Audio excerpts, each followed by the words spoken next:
है आज की सबसे बड़ी और चौंकाने वाली खबर। द टाइम्स 24x7 में आपका स्वागत है। मैं के चौधरी आपका स्वागत करता। राजा रघुवंशी की हत्या के मामले में जो सच्चाई सामने आई है उसने हर किसी को हिलाकर रख दिया है। शुरुआत में यह एक रहस्यमयी हत्या लग रही थी, लेकिन पुलिस की गहन जांच में एक और चेहरा सामने आया है जिसकी कोई कल्पना भी नहीं कर सकता। राजा रघुवंशी की पत्नी सोनम, जो अभी तक लापता चल रही थी और ऐसा माना जा रहा था कि सोनम के साथ भी कोई बड़ी अनहोनी हो गई है और ऐसी भी आशंका थी कि कहीं सोनम बांग्लादेश तो नहीं पहुंच गई है। लेकिन जो हकीकत सामने आई है उसने सबके होश उड़ा दिए। दरअसल राजा रघुवंशी की पत्नी सोनम ही इस जघन्य अपराध की मास्टरमाइंड निकली है। आज की सबसे बड़ी खबर कि सोनम ही अपने पति राजा रघुवंशी की हत्या की मास्टरमाइंड निकली है। 17 दिन बाद यानी 9 जून 2025 को सोनम गाजीपुर के एक बड़े ढाबे पर देखी गई। बताया जा रहा है कि उन्होंने ढाबे से अपने परिवार को फोन किया और अपनी लोकेशन बताई। परिवार ने तुरंत स्थानीय पुलिस को सूचना दी, जिसके बाद गाजीपुर पुलिस ने सोनम को हिरासत में ले लिया है। बेहद ही चौंकाने वाली ये खबर, पुलिस उनसे पूछताछ कर रही है ताकि यह समझा जा सके कि वो शिलांग से गाजीपुर कैसे पहुंची और इन 17 दिनों में उनके साथ क्या क्या हुआ। सूत्रों के मुताबिक सोनम थकी हुई और परेशान हालत में थी, लेकिन सुरक्षित थी। एडिशनल डीसीपी राजेश दंडोतिया ने जानकारी दी है कि रविवार रात गाजीपुर से सोनम को सुरक्षित बरामद कर लिया गया है। सोनम की तलाश में मेघालय और इंदौर पुलिस की संयुक्त टीम ने एक विशेष ऑपरेशन चला रखा था।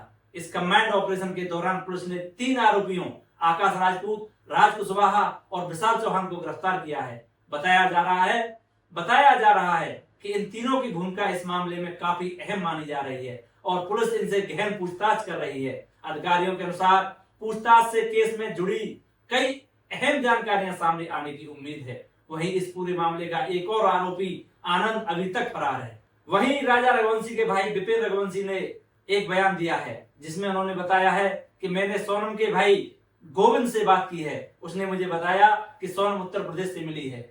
जब हमने उत्तर प्रदेश की पुलिस से संपर्क किया तो सोनम को पुलिस ने पकड़ लिया है। उसने आत्मसमर्पण नहीं किया है। हम तब तक इस बात से सहमत नहीं होंगे कि सोनम आरोपी है जब तक वह खुद इस बात को कबूल नहीं लेती है। उनके भाई ने बताया कि दोनों अपनी शादी से खुश थे। मैंने कभी दोनों को लड़ते हुए नहीं देखा और उन्होंने यह भी कहा कि अगर सोनम इस मामले में शामिल है तो उसे सजा जरूर मिलनी चाहिए। वहीं सोनम रघुवंशी के पिता देव सिंह ने एक बड़ा बयान दिया है। उन्होंने मेघालय की पुलिस और प्रशासन को राजा की मौत के लिए जिम्मेदार ठहराया है। उन्होंने केंद्रीय गृह मंत्री अमित शाह से अपील की है कि इस मामले की जांच सीबीआई से कराई जाए और उन्होंने यह भी कहा कि मुझे पूरा यकीन है कि राजा रघुवंशी की हत्या में मेघालय पुलिस का हाथ है। मेरी बेटी निर्दोष है। मुझे अपनी बेटी पे पूरा भरोसा है। वह ऐसा नहीं कर सकती। उनकी शादी दोनों परिवारों की सहमति से हुई थी। वहीं मेघालय पुलिस ने दावा किया है कि सोनम ने ही अपने पति राजा की हत्या कराई है। मामले में पुलिस ने 3 लोगों को मध्य प्रदेश से गिरफ्तार कर लिया है। अब तक सोनम समेत 4 लोग इस हत्याकांड में गिरफ्तार हो गए हैं। फिलहाल राजा की पत्नी सोनम कुछ बोलने की स्थिति में नहीं है। एसपी सिटी ज्ञानेंद्र प्रसाद ने बताया है कि सोनम को वन स्टॉप सेंटर में रखा गया है। मेघालय पुलिस को सूचना दे दी गई है। आइए अब हम आपको सिलसिलेवार तरीके से बताते हैं कि मेघालय में इंदौर के जोड़े के साथ कब कब और क्या क्या हुआ। 11 मई 2025 को दोनों की शादी बड़ी धूमधाम से हुई। 20 मई को राजा रघुवंशी और उनकी पत्नी सोनम इंदौर से गुवाहाटी के लिए रवाना हुए। दोनों ने मां कामाख्या देवी के दर्शन किए। उसके बाद वो निकल गए चेरापूंजी। उसके बाद 23 मई को चेरापूंजी के पास असोरा हिल्स पहुंचे। दोपहर में परिजनों से बातचीत के बाद उनका मोबाइल बंद हो गया। परिजन लगातार कॉल करते रहे लेकिन जवाब नहीं मिला।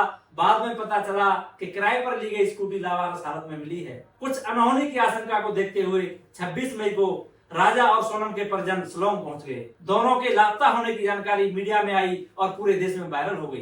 तुरंत सर्च ऑपरेशन जारी कर दिया गया और 2 जून को राजा का शव खाई में मिला, लेकिन सोनम अभी भी लापता थी। 9 जून की रात सोनम को उत्तर प्रदेश के गाजीपुर से बदहवास हालत में गिरफ्तार कर लिया गया है। हकीकत क्या है ये तो सोनम ही बताएगी, लेकिन इस घटना ने एक बार फिर से देश को झकझोर दिया है और सोचने पर मजबूर कर दिया है कि आज की युवा पीढ़ी आखिर जा कहां रही है। आज की खबर में बस इतना ही। अन्य खबरों के लिए जुड़े रहें द टाइम्स 24x7 से। तब तक के लिए धन्यवाद।